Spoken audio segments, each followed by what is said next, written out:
Le guste o no le guste, lo quiera o no lo quiera, esté de acuerdo o no esté de acuerdo, sigue siendo cierto. Lo bueno y lo malo no son lo que solían ser. Los estándares morales que dábamos por sentado, en algunos casos durante milenios, están cambiando. En verdad todo está en riesgo. ¿El matrimonio tiene que ser entre un hombre y una mujer? ¿O puede ser entre dos hombres o dos mujeres? ¿O incluso estar limitado a dos personas? ¿Deben los humanos ser considerados moralmente superiores a los animales? ¿O toda vida está en el mismo plano de existencia e importancia? ¿Queda algo que se considere correcto o incorrecto, bueno o malo? El cimiento de la moralidad se está esfumando debajo nuestro. ¿Qué hay detrás de este cambio histórico? ¿Y a dónde llegará esta confusión? Acompáñenos en el mundo de mañana al hacernos y responder a la pregunta: ¿qué pasó con lo bueno y lo malo? Acompáñenos.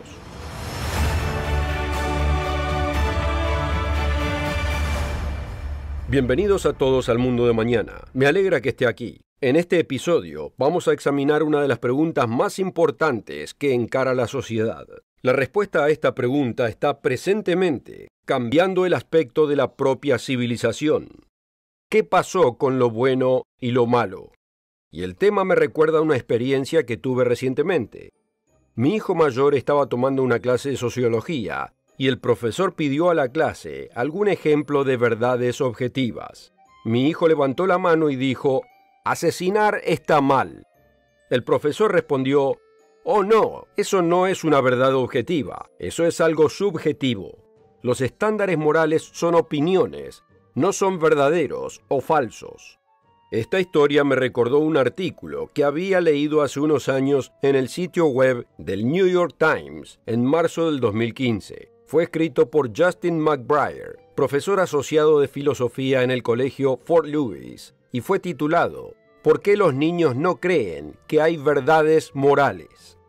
En su nota analizó la educación en los Estados Unidos y observó que a los jóvenes se les enseña cada vez más en la escuela que las creencias morales son solo opiniones, que no son ni verdaderas ni falsas. Él concluyó: «En resumen, las escuelas públicas enseñan que las creencias son hechos u opiniones, y que todas las creencias morales pertenecen al último campo». ¿Cuál fue el remate? No hay certezas morales. Y si no hay certezas morales, entonces no hay verdades morales. Si bien la nota del señor McBrayer se centró en la educación, la confusión moral que describe ha afectado a la sociedad en general, y ya ha estado vigente bastante tiempo y se está acelerando. Vivimos en una época de cambios morales sin paralelo. Francamente, caos moral. El concepto mismo de correcto e incorrecto ya no tiene ningún significado sustancial ni consistente, en absoluto.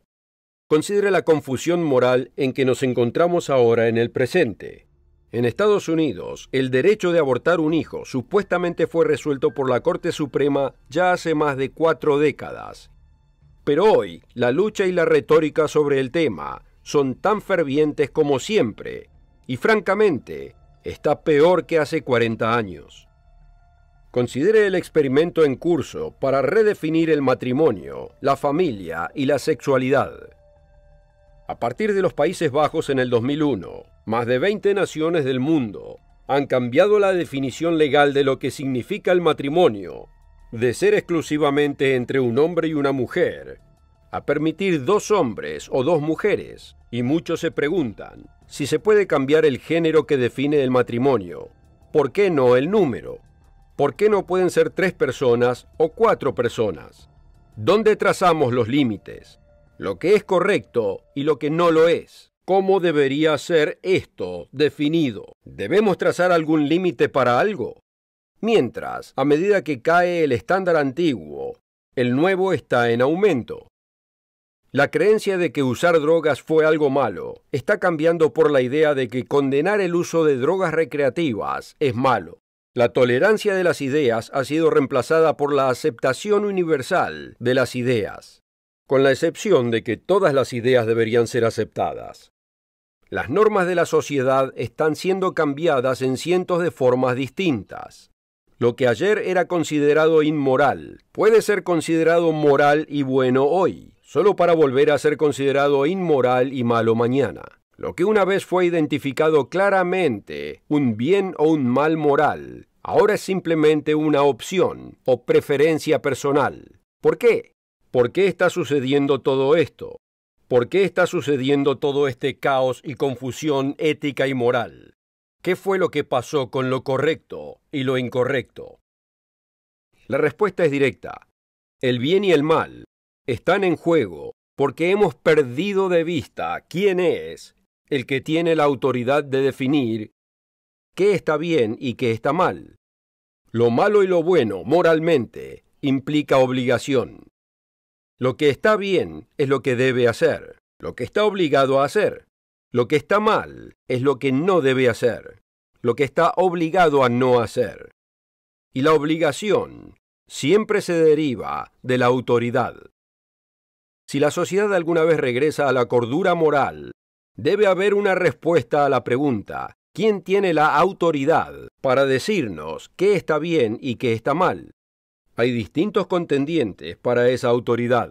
Hemos visto que la confusión moral está creciendo en el mundo de hoy, y hemos reconocido que en el centro de la confusión hay una cuestión moral simple pero profunda. ¿Quién tiene la autoridad para decirnos qué es lo que está bien y lo que está mal? Hoy cada vez más, muchos dicen que la ciencia puede determinar las leyes y los límites morales. Superficialmente no es una idea totalmente ridícula. Considere la mejora en la vida humana que ha llegado gracias a los avances científicos. A medida que avanzamos en el área de química, física, biología y otros campos científicos, nuestra vida se ha transformado radicalmente, permitiendo enviar sondas planetarias a millones de kilómetros, principios que han permitido proveer al mundo con electricidad, leyes de mecánica cuántica que revelan el reino subatómico a nuestro entendimiento, verdades sobre este mundo que han revolucionado vidas y que han hecho posible que usted reciba esta transmisión. Es tan extraño pensar que el humano pueda descubrir científicamente las leyes morales que gobiernan el bien y el mal. Sam Harris, neurocientífico y ateo popular, ha afirmado que los valores éticos pueden ser determinados científicamente. En su libro del 2010, El paisaje moral, cómo la ciencia puede determinar los valores humanos, dice que la moralidad se puede descubrir a través de la ciencia, sin Dios y sin religión.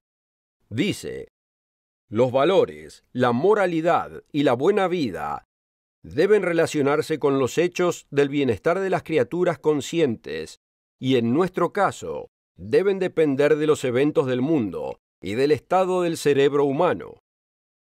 Estoy diciendo que la ciencia puede, en principio, ayudarnos a entender lo que debemos hacer y querer, y por lo tanto, lo que otras personas deben hacer y deberían querer para vivir la mejor vida posible. Sí, la ciencia nos puede dar gran cantidad de información de por qué algunos humanos sufren y otros prosperan. No nos puede decir todo, no importa lo que diga el señor Harris, pero incluso dejando de lado los límites normales de la ciencia, todavía quedan preguntas morales fundamentales que la ciencia nunca podrá responder. ¿Puede la ciencia decirme por qué debo preocuparme yo por el sufrimiento o el éxito de otro ser humano? O incluso mi sufrimiento o éxito. ¿Quién dijo que el bienestar de mi especie es una meta por la cual yo deba sacrificarme? ¿Quién dijo que no debería enfocarme solamente en mi propia satisfacción? De hecho, al nivel más básico, la ciencia ni siquiera puede decir por qué la vida humana debe ser valorada. ¿Por qué es moralmente malo asesinar? ¿Por qué está mal torturar a un niño para divertirse? ¿Por qué está mal la violación, el racismo y la esclavitud? Los científicos pueden estudiar el efecto social de las decisiones, pero no nos pueden decir por qué nos deben importar a nosotros tales efectos. Uno podría decir que solo a alguien inmoral no le importaría el bien de los demás, y estaría en lo cierto. Pero ese es el punto. ¿Cómo sabe usted que es verdad? No lo sabe de acuerdo a la ciencia. La ciencia puede decirnos lo que es, pero no puede decirnos cómo debería ser. La confesión de otros científicos ha sido mucha más honesta. El famoso ateo y evolucionista Richard Dawkins dijo en su popular libro, El río del Edén: el universo que observamos tiene precisamente las propiedades que deberíamos esperar si en el fondo no existe diseño, propósito, ni mal ni bien, solamente una ciega indiferencia. Como dijo el triste poeta A.E. Housman, la cruel e insensata naturaleza no sabe ni le importa. Si el mundo físico es todo lo que hay, esa es la única respuesta que la ciencia por sí misma puede ofrecer, ni mal ni bien, solamente una ciega indiferencia. La ciencia no puede decir si es moralmente malo mentir, engañar o robar, no puede decir si violar está mal, o si el racismo es algo malo. Sin embargo, en el fondo, cada uno de los que oye este programa sabe, al igual que yo, que hay cosas que están absolutamente bien y cosas que están absolutamente mal. Todos sabemos que la violación es algo malo, que torturar a un niño es malo. Sabemos que asesinar a un inocente es malo. Sabemos que la generosidad es algo bueno. Sabemos que cuidar a los hijos es algo bueno. La ciencia no puede deducir estos hechos morales, aunque sabemos que son verdad. Y si la ciencia no puede ayudarnos con preguntas morales tan obvias, ¿cómo determinará la posición que debemos adoptar hoy en temas como el aborto y la homosexualidad? La moralidad y la ética no se pueden cultivar en una probeta, ni examinar bajo microscopio. Cuando se trata de moralidad, de bien y de mal, la ciencia está fuera de su alcance. Si la ciencia no puede hacerlo, quizás el próximo contendiente pueda. De hecho, muchos creen que esta es la fuente de juicio moral. Lo veremos a continuación. En el último segmento discutimos el hecho de que, aunque la disciplina de la ciencia ha sido una tremenda herramienta en manos de la humanidad, simplemente no está equipada para decidir cuestiones morales. Si queremos una autoridad para definir el bien y el mal, tenemos que buscar en otra parte. Y en la mente de muchos, la sociedad y el Estado son esa autoridad. La moralidad es simplemente una función de lo que la sociedad actualmente cree que es bueno y malo, y el Estado refleja y aplica esa moral. De acuerdo con esta idea, la violación está mal porque no le gusta a la sociedad y hacemos leyes para castigarla. La mayoría sentimos que torturar a un niño está mal, así que lo declaramos inmoral y nos aseguramos de que sea ilegal. Muy democrático, ¿no? Esta idea apela al deseo de crear nuestras propias reglas y estar individualmente a cargo de determinar lo que creemos bueno o malo. La humanidad ha anhelado esto desde el principio. En Génesis 2, dice que Dios colocó al primer ser humano en el jardín del Edén con instrucciones particulares. Y mandó el Señor Dios al hombre diciendo: de todo árbol del huerto podrás comer, mas del árbol de la ciencia del bien y del mal no comerás, porque el día que de él comieres, ciertamente morirás. Vaya a saber por qué la humanidad decidió comer del árbol del conocimiento del bien y del mal. Aunque Dios le dijo al hombre lo que era bueno y lo que era malo, el hombre optó por decidir por su propia cuenta. Y lo hemos seguido haciendo durante los miles de años que prosiguieron. Encontramos esa idea atractiva. Como sociedad, definimos lo bueno como lo aceptable para la sociedad en conjunto, y definimos lo malo como lo inaceptable para la sociedad en conjunto. En última instancia, el Estado, el gobierno, proporciona la autoridad para castigar al mal y promover al bien. En todo caso, si alguien pregunta, ¿quién dijo que algo está bien o mal?, la respuesta sería, nosotros dijimos, o el Estado dijo. Pero este concepto es absolutamente erróneo y una fuente de atrocidades. Considere la Alemania nazi en la Segunda Guerra Mundial. Puede parecer un ejemplo viejo. Sin embargo, pocos ejemplos de la era moderna son tan accesibles, bien documentados y esclarecedores. Alemania fue una de las sociedades más educadas del siglo XX, un centro mundial de ciencia y logros intelectuales. Sin embargo, el crimen del genocidio es innegable. Millones de personas torturadas y exterminadas como a una plaga. No a todos ejecutaron de inmediato. Con algunos experimentaron y usaron como conejillos de indias para los tales avances científicos. A otros simplemente se les permitió morir de hambre. 6 millones de judíos, más 5 millones de no judíos, fueron víctimas de ese horrible exterminio humano, en una de las naciones más civilizadas de la Tierra. Debemos permitir que la historia y las opiniones de la sociedad decidan si el genocidio fue un esfuerzo valiente para servir al país o uno de los mayores males en la historia de la humanidad. ¿Cambiará la moral en función de quién es el vencedor? Le pido que usted sea el juez. ¿Fue la esclavitud como la practicó el Occidente algo moral hasta que la sociedad cambió y pasó a ser mágicamente inmoral? ¿Es obligar a mujeres y niños a la prostitución una práctica moral ahora en sociedades que aún lo aprueban o incluso lo alientan? ¿Será violar o asesinar por dinero alguna vez una elección moral positiva en alguna sociedad? ¿Fue el genocidio algo moral bajo los nazis, pero ahora algo inmoral? ¿Será aterrorizar a un niño, torturarlo y dejar que sufra y muera siempre, para cualquiera, algo malo, sin importar de la sociedad o la era histórica en la que tenga lugar un acto tan vil? Todos sabemos la respuesta perfectamente bien. No, no se concibe una sociedad humana en la que tales actos se vayan a ver alguna vez como éticos y buenos. La abolición de la esclavitud en Occidente fue una buena acción moral. Las leyes que tratan a la mujer como ser humano y no como animal o propiedad son buenas. Sabemos esto. Nuestra experiencia moral nos dice que es así.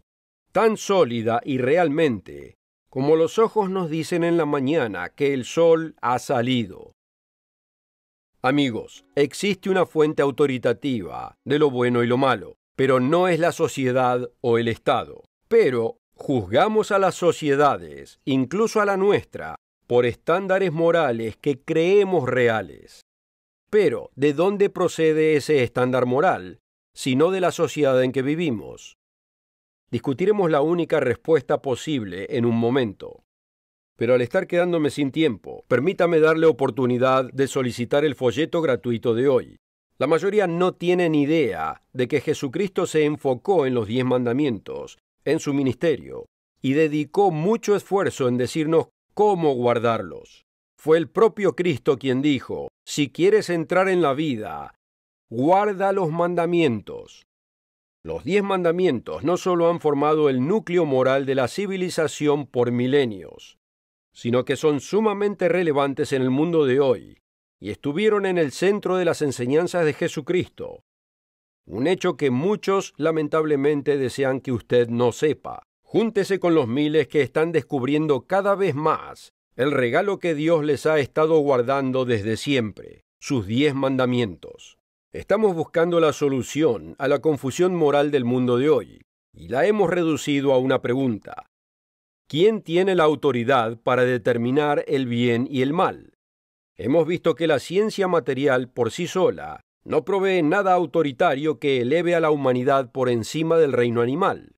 Si la ciencia es la única fuente de autoridad para la moralidad, entonces un hombre que mate a sus hijos no está más moralmente incorrecto que un chimpancé que haga lo mismo. Vimos que la sociedad no puede, por sí sola, proveer alguna clase de base moral que transcienda sus propias decisiones. Si la sociedad determina colectivamente lo que es moralmente bueno o malo, entonces debemos aceptar el genocidio, el sistema de esclavitud, la violación y persecución que en el pasado fueron moralmente aceptables, cuando sabemos que no lo son.